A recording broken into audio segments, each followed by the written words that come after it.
but yet they're not passing their high school courses.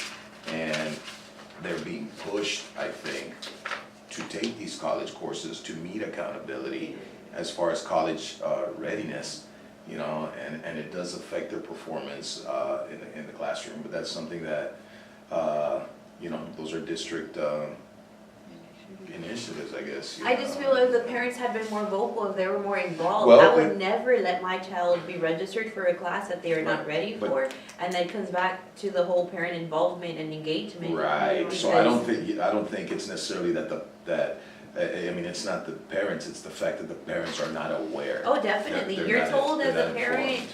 you've not, like, you don't know any better, you're in poverty, like, oh, your kid's going to college. You don't really wanna know too much about it, cause you're just so excited that they're going to Right, college and et cetera. But We I- need to, lay out, this is what can happen, Because- and this is, I mean, if we do a presentation to the student, then okay, but if we do it to the parent, and the parent's gonna be more interested, and if they know that this is gonna affect their future or have bad repercussions if they don't go Right. ahead and, you know, they miss the flags and they don't drop within time, then well, even then, I mean, at least have the counselors or admin make sure that these kids drop before. In other words, we have to follow their performance in those college courses and But with- know what the cutoff date is for dropping and really be informed as to how they're doing in their college courses. they can't really do that because the professor doesn't have to communicate with anybody. Yeah, they're the FERPA, or I don't know, Right. they don't have It's to. only the student, Yes. it's only the So student. then the Well, I student, mean, like, mijita, how are you doing? Oh, I'm doing Well, good, doing mija. fine. I'm Right. doing good. I Right. mean, like, and they don't really know. Until it's so- too late. Exactly, and I feel like Odin, that's why I asked her if she's going to your class, because ever since she filled her nursing program, I have not seen her in class. Right, She she was just doing- hangs out there in the front office, and I'm like, hey, Odin, well, what's going on? She's like, I'm already leaving.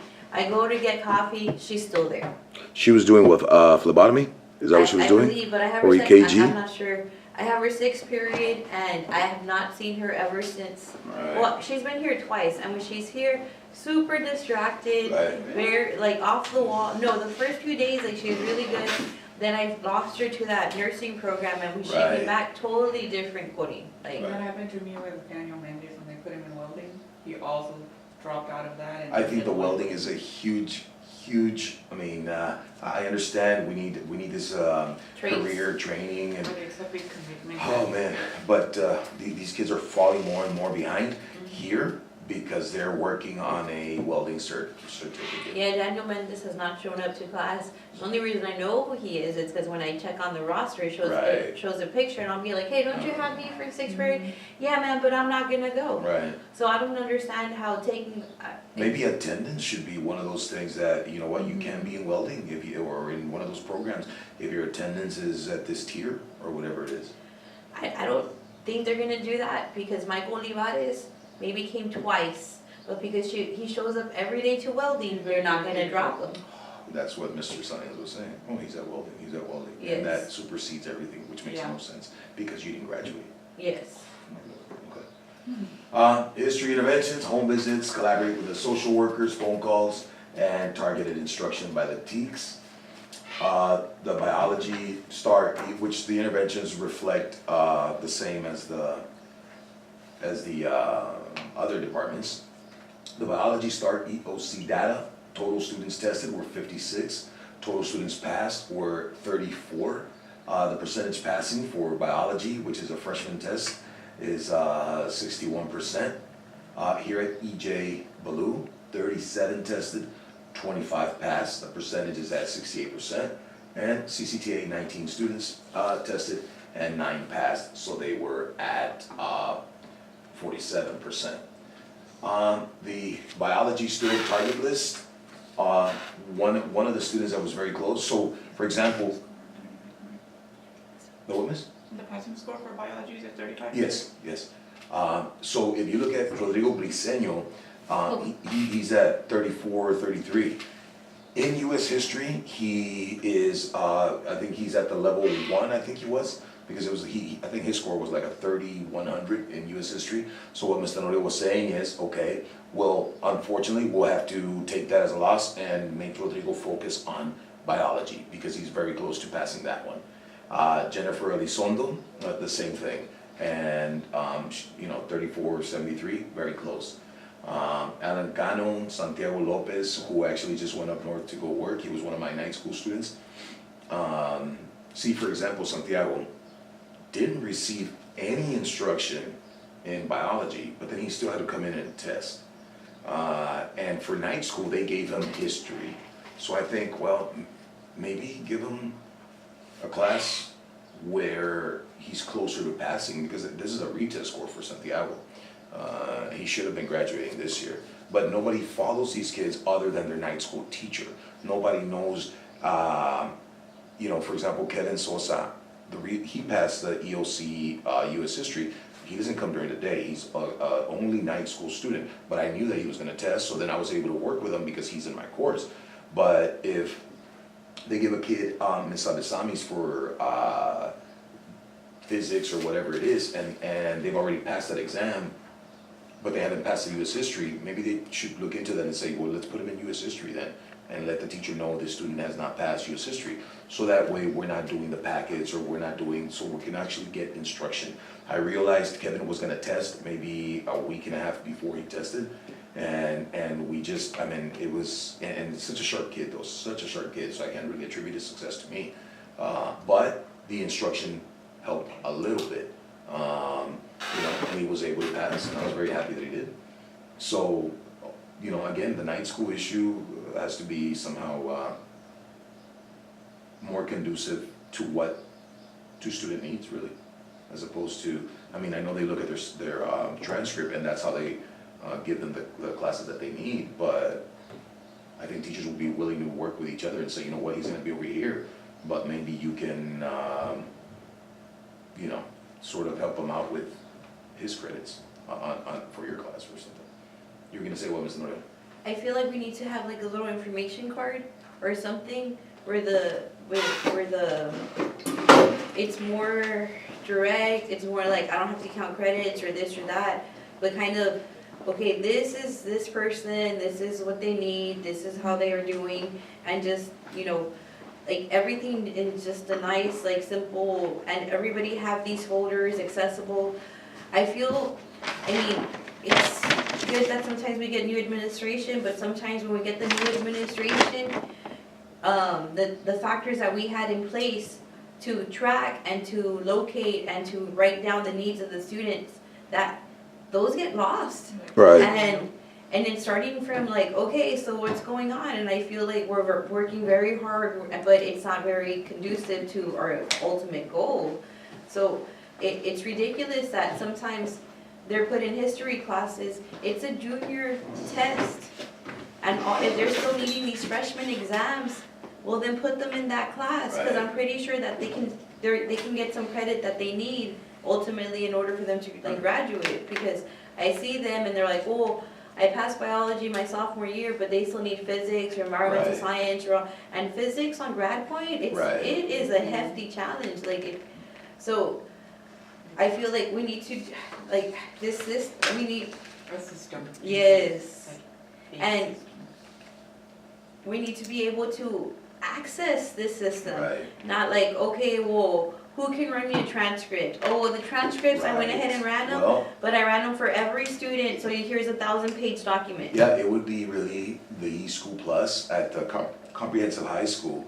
I used to coordinate for the dual language department, so I had access to the eSchool Plus, and I could access their transcripts and say, you know what, for you to meet graduation requirements under the dual language banner, you need this semester of World Geo dual language and this semester of whatever. And it was so easy because I didn't have to keep going to the counselors, and I just had the information. And I'm not sure what the apprehension is about not giving us access, because it would, and I had spoken to Mrs. Sanchez about this. I told her, ma'am, if we had access earlier, a few weeks ago, I said, ma'am, if we had access to the transcripts, it would be easier for us, as far as what students should test, what students, because even when we get the list at the last minute, it's like, what, you had told us that these kids weren't gonna We test, get it days before, and all of a and sudden, these kids are testing, so then, it throws a wrench in everything. and everything. But if we had that, if we can actually access that, so I had told Ms. Sanchez, but I didn't explain why, I figured she knew. And then the following day, she does tell me, she says, you know, yesterday I went home thinking why you would want students' transcripts, but I thought about it. It's like, oh, because that way you would know what courses they've been taking and whether they're testing or not. And I said, yes, ma'am, that would be why. So, you know, I don't know what the, And that's why sometimes you've asked me like, oh, do you really have to explain why you need that item or et cetera? I feel like there's not that common professional courtesy that we're doing it for the own good of the student, so we have to kind of put our case out there and make sure that they make know a that. case, yeah. Yeah, Right. that this is not for me, this is, Yeah. Yeah. I don't wanna do this extra work for fun. I'm Right. just No, I agree. trying to work smarter instead of Right, or going around in circles, right? This is for one of the interventions that all of us have to do, really. This is a TA requirement, accelerated instruction. So the Texas Education Code requires that a school district provide accelerated instruction in the applicable subject area to a student who does not pass an end-of-course assessment. These exams are those required for graduation, which are English 1, English 2, Algebra, Biology, and US History. So the accelerated instruction must be provided before the next administration of the applicable assessment. So since we just got the scores, then we must provide accelerated instruction before they test it again. And if you look at the testing dates, we will be testing Monday, June 25th, ELA, Algebra, the June 26th, English 2, June 27th, Biology, June 28th, and US History, June 28th as well. Were those dates set by TEA or the school? They are TA dates because then, Like, my question is, can you change them?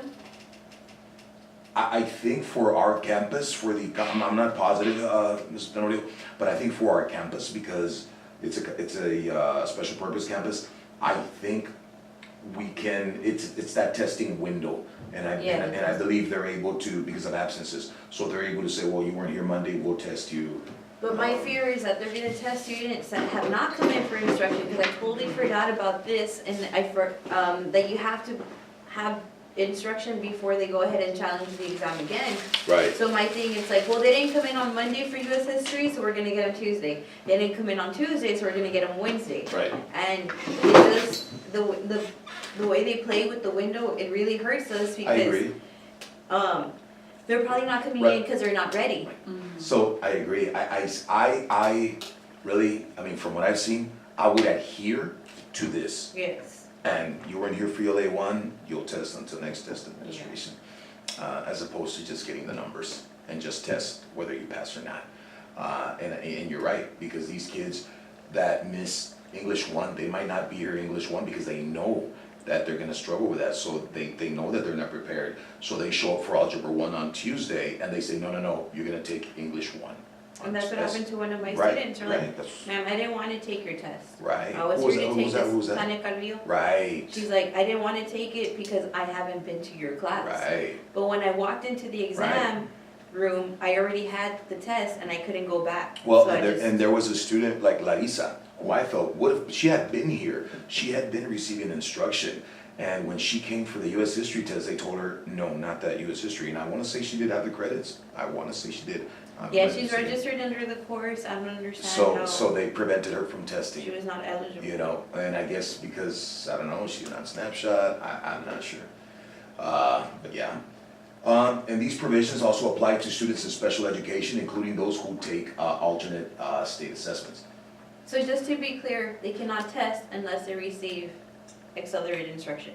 I'm not sure they cannot test, but it is the responsibility of the district and the school to provide accelerated instruction. Yeah, it should be But available. now, so then the question is, what is accelerated instruction? Now, and this is the irony, I guess, the terms accelerated instruction and intensive program of instruction are not defined by the Texas Education Code.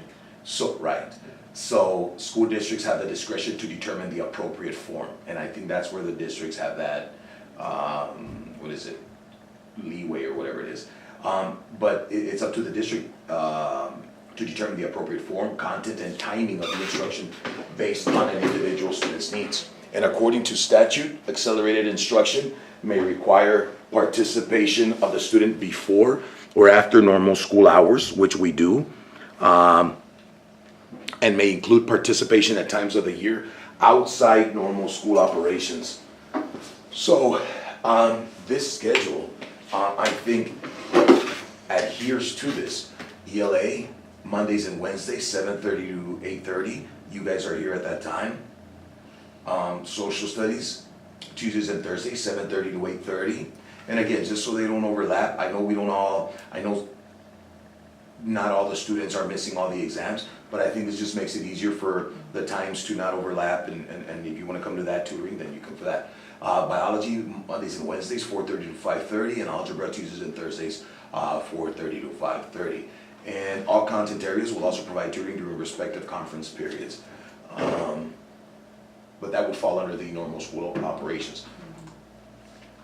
Another intervention that I think is the positive or conducive to our student population, the online tutorials and the practice tests. The tutorials and practice tests are designed to provide opportunities for students and staff to familiarize themselves with the online testing environment and embedded tools. It is expected that all students participating in an online test administration complete the tutorials and practice tests prior to taking the assessment. And that's one of the reasons some of the students we chose not to test online, because they are tier 3 students as far as attendance. So they were not going to be able to know what tools or what supports the online exam provides. The tutorials, they show students how to navigate through the test, respond to the different question types, and access the available tools. They also have short videos which illustrate how to use the various features and the tools of the online assessment. And finally, the online practice tests. The practice tests are the second step for students to learn about the online testing environment. The practice tests are released STAR test forms that have been previously administered, and these tests provide students with an opportunity to interact with a test interface, respond to questions, and locate and use available tools. Practice tests are available for various grades, subjects, and courses. So these are the interventions, these are our results. We have between 8 to 10 days of instruction, and hopefully we can cut our retesters by half. I know that's difficult for ELA, but I know for the other departments, I think it's doable. Anyway, any questions, ladies? No? Thank you for being here. Ms. Rodriguez is a representative of the ELA department. Ms. Tenorio for the social studies department. I'll still get together with math and science to relate some of this information to them. I'm concluding this observation. The time is 1 hour and 25 minutes.